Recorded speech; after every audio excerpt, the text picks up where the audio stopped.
Thank you. Donald, where are you? Good morning, my friend. How are you doing? Good morning. How are you? I'm fantastic, smiling. It's a beautiful day. Whenever you can be above ground and below ground is always a good day to smile. That's right. And I just want to introduce my friend, Donald Toldson, my fellow Toastmaster, who spread smiles internationally as an international best-selling author and speaker. Donald, I'm going to talk to you again in about 12 minutes. Thank you so much.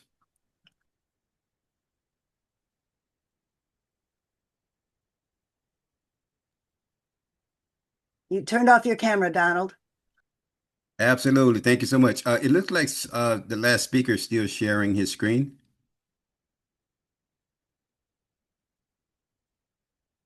Perfect. There we are.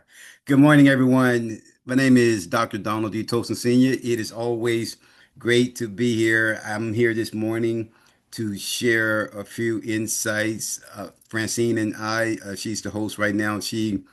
We met through Toastmasters District 84, and I consider her a good friend as well as a co-speaker in the speaking industry, as well as an author. But a little bit about who I am, as I did speak yesterday. My name is Dr. Donald D. Toastson Sr. I am the owner of Speaking to Impact and Change, which is a speaking consulting company, as well as I'm an author and speaker. I've had an opportunity to speak around the world. So I want to come on and share with you about the power of a smile because I know a smile is so powerful. A smile is so impactful. And I love a quote, and as a speaker, I love quotes. When I met with uh, Mr. Les Brown and Dr. Cheryl Wood and so many other speakers, we always talk about the impact of quotes and the impact of stories and the impact of smiles. So I want to begin by sharing this quote. It's a quote by Dr. Carter G. Woodson in his book titled The Miseducation of the Negro. Now, he stated that if you can control a man's thinking, then you do not have to worry about his actions. If you can determine what a man shall think, then you do not have to worry about what he would do. If you can make a man feel inferior, then you do not have to compel him to take an inferior status, for he was seeking himself. And if you can make a man feel justly an outcast, then you do not have to order him to the back door, for he will go there without being told. And if there is no back door, his very nature will demand one. Well, when we're talking about controlling a man's thinking, you can control a man's thinking by the power of your smile. We go into life every single day. We go, and the climate that we currently live in is a climate that is uncivil throughout our world right now, throughout our country. It could be on social media. It could be within the highest levels of our government. It can be within our churches, in our homes. Everywhere we go, we find ourselves in uncivil um, uh, spaces, should I say. So the power of a smile is so critical. And it takes me back when I received what I call my first smile. I know my mom, as I shared yesterday, my father was murdered. He was killed when I was only 7 years old. So I needed a lot of smiles around me.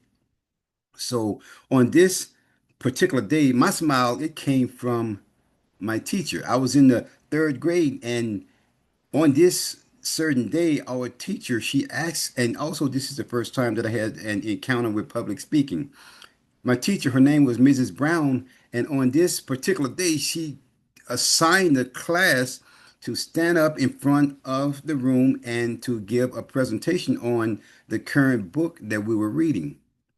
Now, a little bit about me. I had a speech impediment. I stuttered for over 38 years. That's right. I stuttered for over 38 years. So during recess, I went to my teacher, Mrs. Brown, and I begged and I pleaded with her. I said, Mrs. Brown, I said, don't put me in front of the class, please.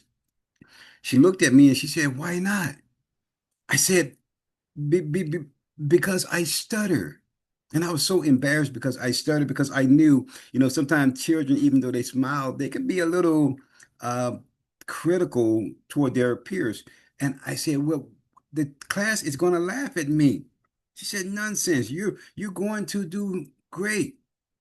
I went back to class and Mrs. Brown, she called my name and my palms began to sweat and I'm sweating and I'm so nervous. And she said, Donald Toldson, you're up next. So I began to walk very slow to the front of the room. And this little boy, my classmate, he chuckled. He said, "Hey, here goes the stutterer." And I believed him. I said, you know what? He's right. So as I stood in front of the class, I turned and I looked at them and I can see the look on their face and they couldn't wait to erupt into laughter. So as I stood there very nervous, the only words that would come out of my mouth was I. And just as I predicted, the entire class erupted into laughter. I looked at Mrs. Brown, my teacher, and I ran out of the classroom. She came and she found me sitting on the stairs crying. I said, Mrs. Brown, why did you embarrass me like that? She said, because I believe in you, Donald. And then she smiled.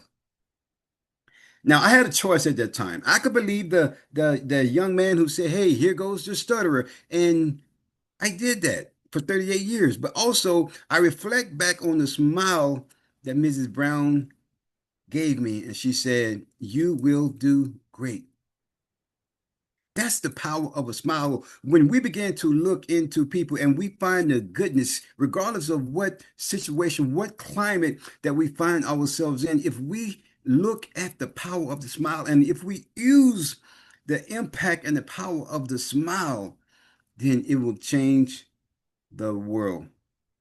Now, I want to share with you my book because I'm a storyteller. I love telling stories.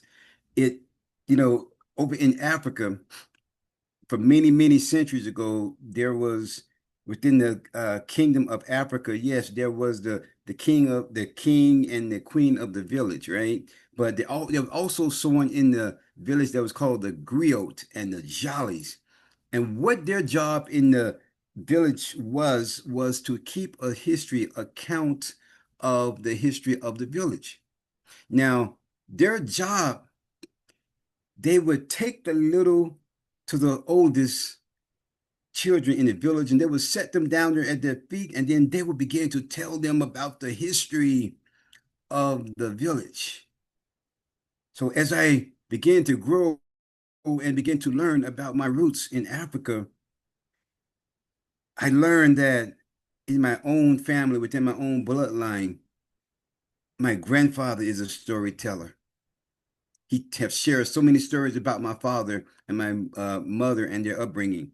My grandmother, as she was standing in the kitchen cooking and singing and smiling, she would tell us stories of many, many years growing up in Louisiana. So by default, I became a storyteller. And this is why I wrote I think this is my third or my fourth book. I am a four-time international best-selling author and speaker. But life, living without limits, what does that mean? Life living without limits, it means that regardless of where you are in life, regardless of where you have been, regardless of where you currently are, regardless of where you're going, your life has life in it. And when I say life living without limits, what this simply means, it means that you have a choice to make. We can make a choice to either sit on the sideline of life. I was sharing with Dr. Smiley yesterday, one of my favorite movies is one of my favorite movies is with I can't think of his name right now, but it's an officer and a gentleman. Officer and a gentleman. And as Paula, she's one of the characters in the movie, as she sat on the sideline, she cheered on her friend. She said, "You go, Paula." Paula had found her husband. She said, who was a naval officer. She said, "You go, Paula." Her friend chose to sit on the sideline to cheer her friend on. But the same way in life, we cannot allow the issues of life. Murphy's going to show up, right? Murphy's is if anything can go wrong, it will go wrong. We can either sit on the sideline of life, or we can make a choice to step up into the front of the room and to give your presentation. So I chose to step up to the front of the room and to begin to share my stories, not only my story, but to create a platform where others can share their story. See, one thing that I learned about life is that life it isn't always easy. And sometimes, in life, one of the things that we don't want to do is smile, right? Because we go through trials, we go through things in our life that we will think that, oh, I don't have a reason to smile. And sometimes smiling, it could be the last thing that we want to do. But when when we find ourselves in those moments, especially in those moments, our smile can be that act of courage for not only ourselves, but that smile can be the act of courage for, maybe someone else. It might be that one thing that give them the courage to be able to continue to move forward, not sit on the sideline, but to continue to move forward. And there are people in our lives, it could be on our job, it could be within our family, that walks into our room every day carrying an invisible battle. We never know what the next person is going through. They could be carrying that invisible battle, and we're wondering, why are they frowning? That smile, that impactful smile that you give them could be the catalyst. It could be the one thing that helped them to come forward. And yet, they choose to show up with grace. They could have stayed home. They didn't have to show up. They could have stayed home, but they chose to smile. Donald, we're at the 12-minute mark, and I just have a question for you. Thank you. See, I'm a speaker. I can speak, right? Yeah, I do. Time goes I was so fast. I had to update my Zoom, so I didn't have my green light to flash for you. Oh, For you non-Toastmasters, that's our Toastmaster note to say you've reached your time. But oh, anyways, I have a question for you, Donald. For yes. those out there who either are stuttering or know someone who does stutter, can you tell us in a minute or two, table topic, how did you go from stutterer to international keynote speaker? Thank you, Francine. The first thing I had to do, I had to realize what was going on. I videotaped myself. And as I videotaped myself, I had to ask myself, what did I just say? And I realized that I was talking so fast until I had to slow down. And when I did that, I realized I was speaking at a normal pace. And the second thing I did is I started reading books out loud because you can only read books so many words per minute. So I started doing that, and I joined Toastmasters and Claremont Toastmasters. So as I began to work on my craft, and I was at Toastmasters one day, and I was giving a presentation, and I realized, wait, I'm not stuttering. So as I began to become more comfortable, I realized something that if I continue to practice does not make perfect, it makes better.